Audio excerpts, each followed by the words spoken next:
Make it very difficult for you to get a job or go to America and things like that. Well, of course. I mean, in the short term, maybe you get yourself a free flat screen TV, but in the long term, as you say, you get a criminal record, you can't migrate to America, and you're ruining your community. You're ruining the opportunities for your community, and maybe your mum, your more law-abiding brothers and sisters. These looters need to understand the problems they're creating for themselves and their community. But, I mean, you know, with that in mind, of course, nevertheless, the people doing that, we're looking at some of the pictures, there are so many of them. I mean, they have no concerns and no connection with the police, or indeed we talk a lot about the community, but clearly these are people who don't feel themselves, for whatever reason, to be part of the community. I think you'll find that almost all of those people have mums, they have families, they have mums who go to church. Overall, these are law-abiding communities. That's why I'm saying communities need to stand up and stamp out this epidemic of copycat looting. But I would say this, I have every sympathy for the police, but I know Tottenham Hale Shopping Centre, I know Wood Green Shopping Centre, they're quite close to me.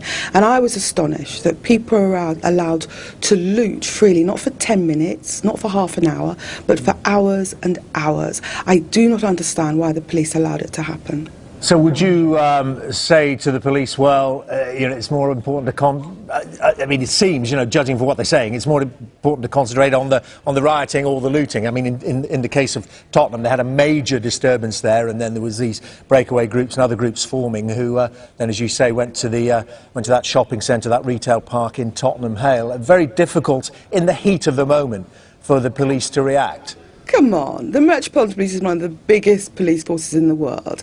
The idea they could not be in two places at once, that they could not be in Tottenham, but also in Wood Green Shopping Centre, is not a credible idea. Well, I mean, as I say, you know, this is what we're hearing from the police. Talking to a former officer, though. Well, let's explore that even more. Talking to a former officer, he says, obviously, with his contacts still within the police, a lot of them are demotivated. Morale's taken a hit because of the cuts they're facing. Well, they may be demotivated, but they're still paid to do a job.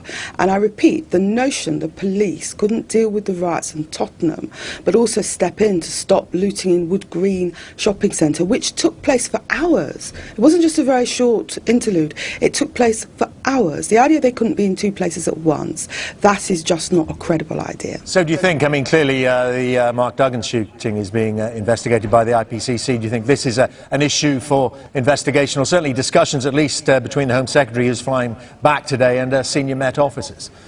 I think the Home Secretary needs to ask senior Met officers why they allowed people to loot completely unhindered. People looted, went away and came back again.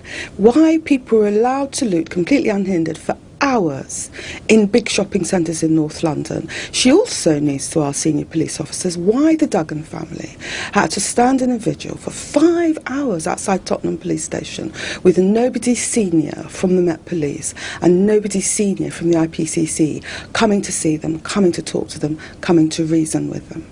And I mean, as things move on, as we saw the violence spreading, the looting spreading last night to many other areas. Difficult night again tonight, a night of nerves, a night of tension. Your message then on the policing issue is to, what, for the Met to get the officers, and from other forces who've been helping them out, to get out there on the streets?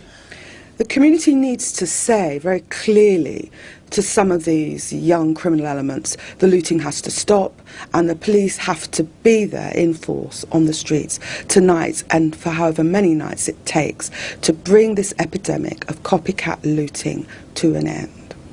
Diane Abbott, thank you very much indeed.